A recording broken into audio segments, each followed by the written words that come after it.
My name is Matt. I am a photographer in the Los Angeles, Orange County area, and this is what I do.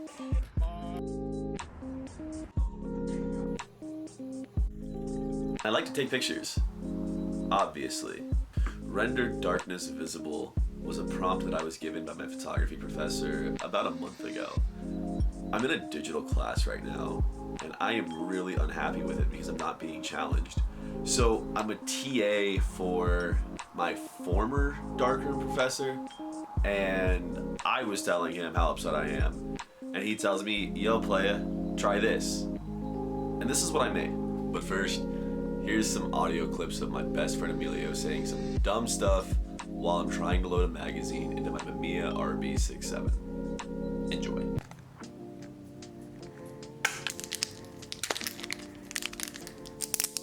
I really hope my dentist never watches this. I don't know, man. I went to the dentist and she's all like, man, I'm not gonna make any money off of you. Why? She goes, you got hard as f***ing. I don't know, man. Bees in my teeth say otherwise. You have bees in your teeth, my man? Sometimes I just forget to take my schizophrenia medication. And when I do, all my friends leave me and I don't know why.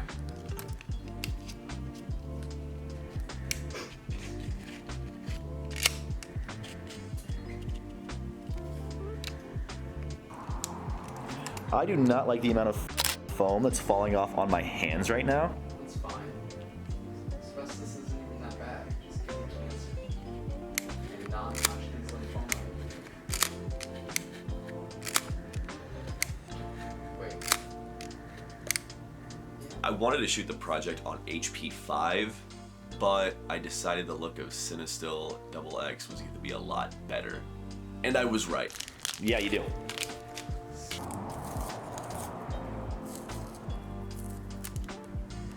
Like a squiggly line on it.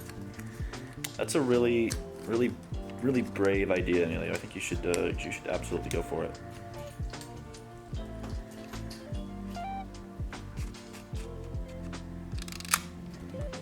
I'm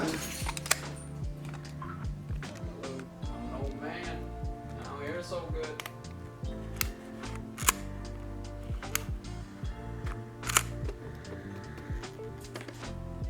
Yeah, the last time you guaranteed me something, Emilio, I woke up without my f***ing kidneys, so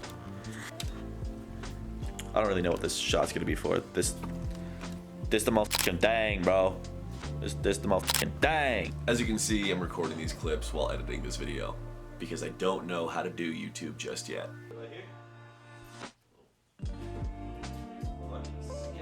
Yeah, we just take Here, I'll hold the top.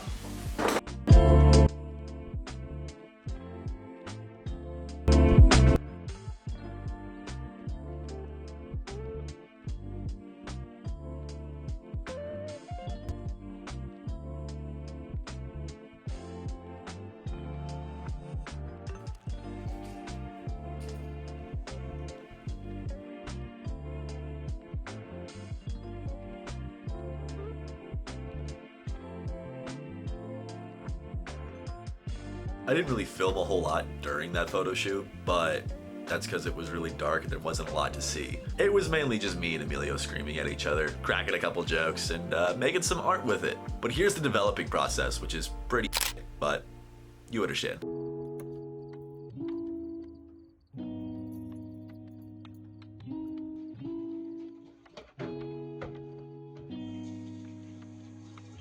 So Cinestill XX can be processed in HC110, but I had to make a special mixture so that way it would develop properly.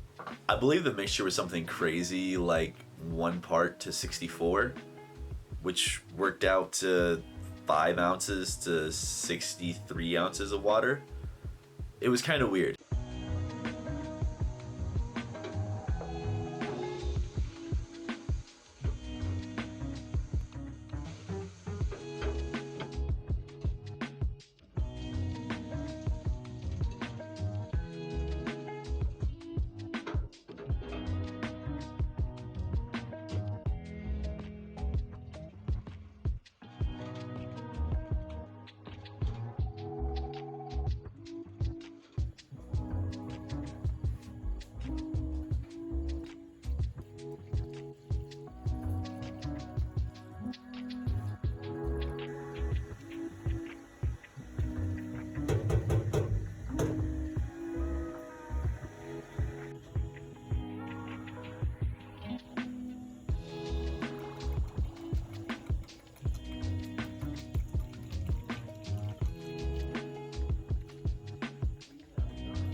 I bet at this point you were assuming I was going to show you the actual photo making process.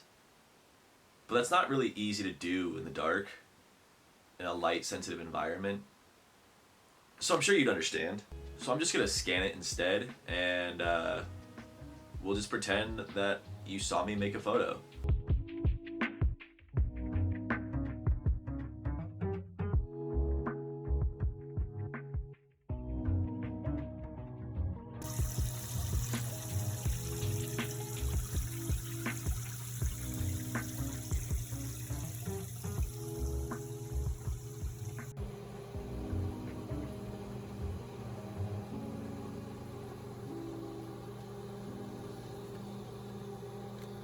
Did I mention I did another shoot of the exact same concept with another person? Well, I did. And this is what it looked like.